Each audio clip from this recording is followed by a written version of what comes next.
All right, Steph, thank you so much. It's a new report backed by dozens of community groups. It is now mapping out steps to address systemic racism in policing, including non-policing alternatives when responding to homelessness, mental health, youth, and gender-based violence.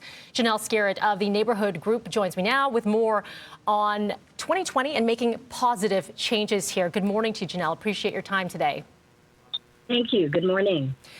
We've seen a number of different reports and recommendations, but these are very tangible. Why is it so important that we really move on some of these actions? Well, I think the numbers are there and they highlight the issues that we know have been existing. And for many people, this is not a new thing. We've seen these numbers before.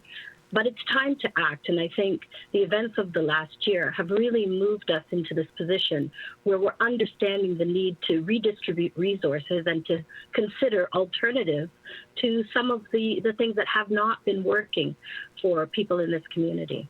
Okay, so let's look at some of the recommendations from the report. The immediate implementation of non-policing in 4 key areas. So let's begin with homelessness. Why is it so important to not involve police necessarily or have a different strategy when it comes to addressing homelessness? Well, the record shows that people who are homeless are likely to be interacting with police 10 times more often than others.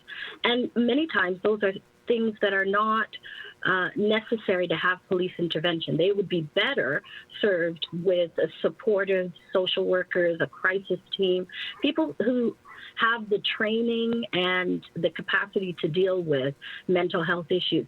So the police are spending an awful lot of time dealing with issues that we think are better dealt with by other services. And quite often when people who are homeless are ticketed, they are not, those tickets are not paid. They're not it's not an effective deterrent to their activity because their activity is not because of a criminal intent. Mm-hmm. It's a situation that has to do with them not having a home. And so if we solve that problem instead, and if we deal with the mental health and the substance use issues, then I think that we would have a better outcome for those people. And that's been proven.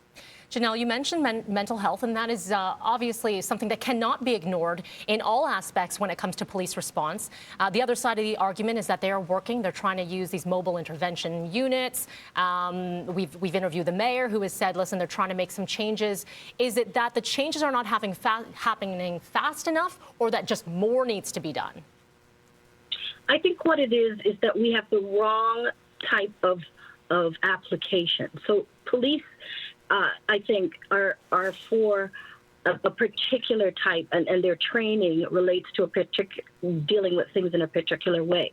And so when they encounter situations with people in the community that would require better or different interventions like the ones that community services would provide and some of the alternatives that we've seen in other cities across the range of issues.